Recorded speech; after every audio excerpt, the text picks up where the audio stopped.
শবে বরাতে কি কি আমল করতে হয়, রোজা কয়টি, নামাজ কয় রাকাত, বিস্তারিত বুঝিয়ে বললে ভালো হতো। এখনো পর্যন্ত এই মাসালা জানে না এমন মানুষ আছে কিনা দেশে খুব বেশি আমার জানা নাই। দীর্ঘদিন থেকে ওলামা ইকরাম অ্যাওয়ারনেস করছেন, সতর্ক করছেন। দেখুন, লাইলাতুন নিসফে মিন শাবান, মধ্য শাবানের রাত, এর ফজিলত সাব্যস্ত আছে। আল্লাহ তাআলা এ রাতে মুশরিক হিংসুক ছাড়া বাকি মানুষদেরকে মাফ করে দেন।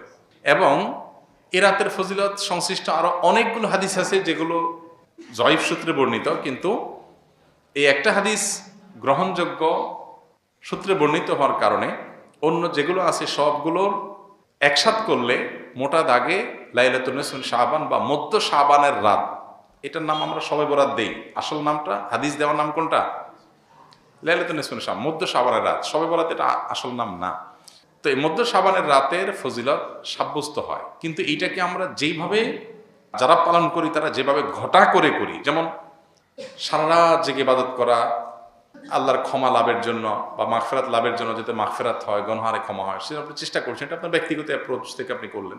এই দিনের রোজা আপনি আইয়াম বীজের রোজার অংশ হিসেবে রাখলেন, শাবান মাসে বিশেষ রোজা রাখতেন রাসূলুল্লাহ সাল্লাল্লাহু আলাইহি ওয়াসাল্লাম, সেই হিসেবে রাখলেন, খুবই প্রশংসনীয়।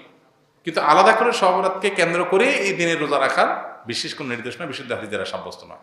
এর বাইরে এ রাতকে শবে বরাত ভাগ্যের রাত মনে করা। বরাত মানে ভাগ্য, আর বরাতের আরেকটা অর্থ হলো মুক্তি। মুক্তির অর্থে ঠিক আছে শবে বরাত, আল্লাহ মানুষকে মুক্ত করেন, কিন্তু ভাগ্যের অর্থে ঠিক নেই।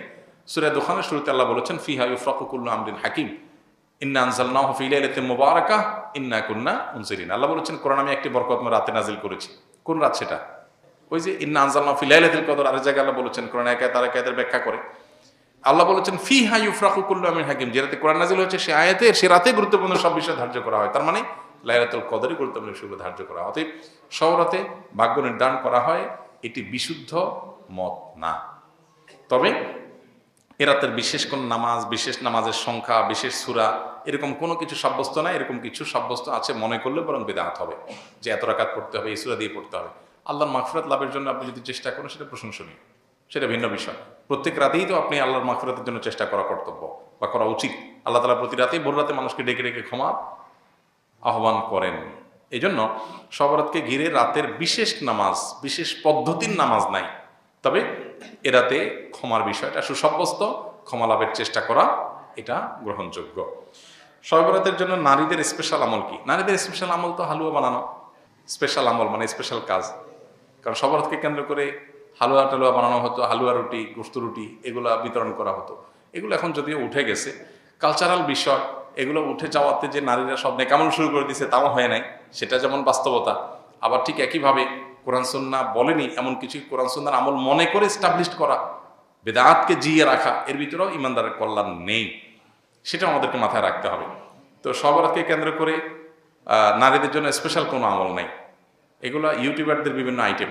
প্রশ্ন ইউটিউবাররাই ধরাইছে কিনা কি জানে, যে থাম্বনেল দিবে শবে বরাত মা বোনরা এই আমল ছাড়বেন না, হ্যাঁ, এরকম একটা ডাহা মিথ্যা কথা লিখে থাম্বনেল দিয়ে দিবেন, মহিলারা সব ক্লিক করবে, হিট হবে, মানুষ বেশি দেখবে, আপনি প্রশ্ন ধরাই দিলেন।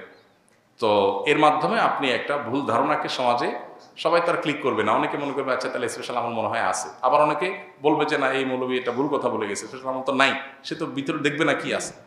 তো এই জন্য ইউটিউবার ভাইরা আল্লাহকে ভয় করা উচিত। সামান্য ভিউয়ের জন্য মিথ্যা কথা, 2 নাম্বারই করা, হ্যাঁ, এবং চালাকি করা, এগুলো অনুচিত কাজ। সালাম দিলে 90 নেকি এবং উত্তর দিলে 10 নেকি, কথাটা সহি কিনা?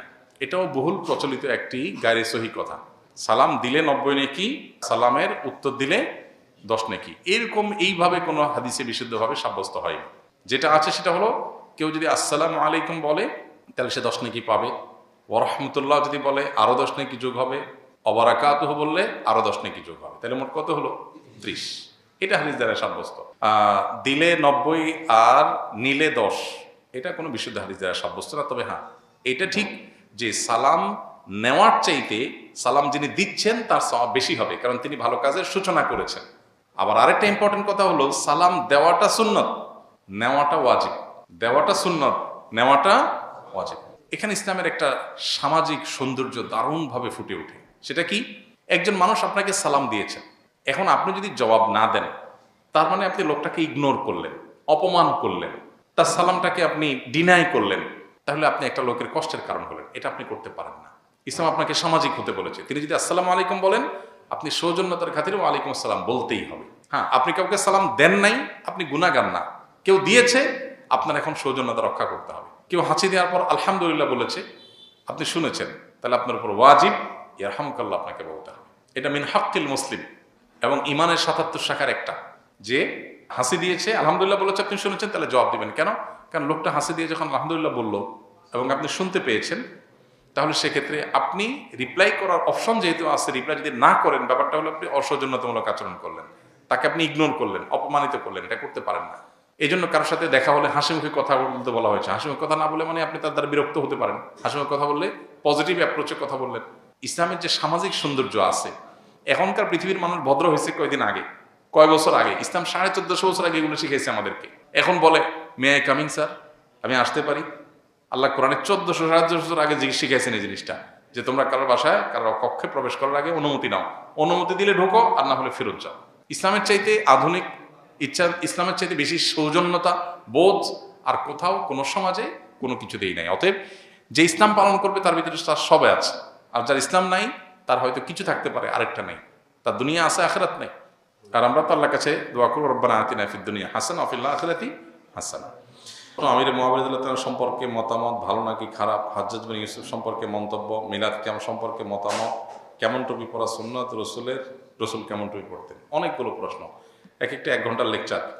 সংক্ষেপে এতটুকু বলি, মুআবিয়া রাদিয়াল্লাহু তাআলা আনহু নবী করিম সাল্লাল্লাহু আলাইহি সাল্লামের খুব নিকট আত্মীয় ছিলেন, ঘরের মানুষ ছিলেন।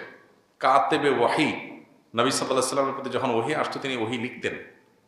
নবী সাল্লাল্লাহু আলাইহি ওয়াসাল্লাম তাকে এতটা বিশ্বাস করতেন যে জিবরিলের বলা ওহী তাকে দিয়ে লেখাতেন, যে কয়দিনকে লেখাতেন তার মধ্যে একজন তিনি ছিলেন। বিশ্বস্ত কোন লেভেলের ছিলেন। এবং রাসূল আকরাম সাল্লাল্লাহু আলাইহি সাল্লামের অত্যন্ত সুনামধন্য সাহাবীদের একজন ছিলেন। মুআবিয়া রাদিয়াল্লাহু তাআলা আনহু যদি কোনো ভুল হয়ে থাকে, ইস্তিহাদগত বুঝের কোনো ভুল থেকে থাকে, তো সেটার সমালোচনা করার কোনো অধিকার পৃথিবীর কোনো মুসলমানকে দেওয়া হয়নি। নবী সাল্লাল্লাহু আলাইহি ওয়াসাল্লামের কোনো সাহাবীর সমালোচনা, গালমন্দ করা, নিন্দমন্দ করার অধিকার কারণে হাদিসে পরিষ্কারভাবে নিষেধ করেছেন নবী সাল্লাল্লাহু আলাইহি ওয়াসাল্লাম, লা তাসুব্বু আসহাবি, আমার সাহাবীদের গালমন্দ বা সমালোচনা তোমরা করো না। ওনার ছেলে ইয়াজিদের যদি কোনো ভুল হয়ে থাকে, তো ছেলের ভুলের কারণে বাপ আল্লাহর কাছে দায়ী হয় না। কোরআনে আল্লাহ তাআলা বহু জায়গায় একই কথা বলেছেন, ও আল্লাহ তাযিরু ওয়াজিরাতুন উযরা উখরা, কারণ পাপের বোঝা অন্য কেউ বহন করে না, যার যার পাপ তাকেই পাবে। অর্থাৎ ইয়াজিদ যদি কোনো পাপ করে, ইয়াজিদের জুলুম, ইয়াজিদের পাপ, ইয়াজিদের খুন, এগুলোর জন্য দায়ী ইয়াজিদ হবে। মুআবিয়া রাদিয়াল্লাহু তাআলার উপরে সেটা চাপানোটা হলো জুলুম। হ্যাঁ, আপনি বলতে পারেন তাহলে মুআবিয়া রাদিয়াল্লাহু তাআলা আনহু তাকে কেন স্থান দিয়েছে, এই সেই। ওনার বুঝের ভুল ছিল, উনি বুঝে উঠতে পারেন নাই। উনি মানুষ ছিলেন দিন শেষে। আমরা সাহাবীদেরকে সমালোচনা নাজায়েজ মনে করি আহলে জামাতের লোকজন, কিন্তু তাই বলে সাহাবীদেরা মানে মাসুম না, তাদের বুঝে ভুল হতে পারে। আল্লাহ যদি কারোর ব্যাপারে বলে আল্লাহ মাফ করে দিয়েছেন, রাদিয়াল্লাহু আনহুম ওয়া রাদু আনহুম, তো আপনি কে সমালোচনা করার? আল্লাহ যদি সাহাবীদেরকে বলে থাকেন যে তোমাদের পরে তারা আল্লাহর পরে সন্তুষ্ট, আল্লাহ তাদের পরে সন্তুষ্ট, তো আপনি কে সমালোচনা করেন?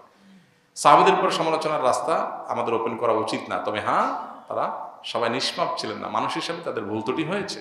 সাহাবীদের মধ্যে কেউ জিনা করেছেন, আল্লাহ শাস্তি দিয়েছেন বা দণ্ড বাস্তবায়ন হয়েছে, কিন্তু এমন তওবা কবুল হয়েছে যে পুরো মদিনাবাসীর তওবা দিলেও, তার তওবা সকার অপরাধ দিলেও তার ওই তওবাতে রিকভার হয়ে যেত। এই সার্টিফিকেটও তো পাইছে। তাহলে সেজন্য তাদের সমালোচনা করার আগে 20 বার ভাবতে হবে, 10 বার ভাবতে হবে। ইমানদার কখনো সাহাবীদের সমালোচনা করতে পারে না। বিশেষ করে এই জাতীয় ইস্যুগুলোতে আমরা অনেক ক্ষেত্রে পা পিছলে চাই। হাজ্জাজ বিন ইউসুফ একজন জালেম অত্যাচারী শাসক ছিল, বহু সাহাবীর খুনি, বহু সাহাবীকে হত্যা করেছে, বহু তাবিকে হত্যা করেছে, বহু নেককার মানুষকে হত্যা করেছে। খুন খারাপি করা তার নেশা ছিল এবং তার অন্য যত গুণ আছে, তার বেশ কিছু অবদান আছে, বেশ কিছু ভালো কাজ আছে, কিন্তু সে অ্যাজ এ শাসক একজন অত্যাচারী জালিম শাসক ছিল। যেহেতু হাজ্জাজ বিন ইউসুফ কোনো সাহাবী না, অতএব তার মানে সাহাবীরা কেউ জালিম ছিলেন না, নাউজুবিল্লাহ। সাহাবীরা কেউ এই লেভেলের গুনাহ করেন নাই। মানুষরা ভুল করেছেন, আল্লাহ তাআলা তাদের মাফ করেছেন, ঘোষণা দিয়েছেন আগাম, বা তারা তওবা করেছেন। বদর যুদ্ধে অংশগ্রহণকারী সাহাবীদের সম্পর্কে নবী করিম সাল্লাল্লাহু আলাইহি ওয়াসাল্লাম বলেছেন, আল্লাহ বলেছেন, নবী সাল্লাল্লাহু আলাইহি ওয়াসাল্লাম বলেছেন, আমালু মা শি'তুম ক্বাদ গাফারাল্লাহু লাকুম।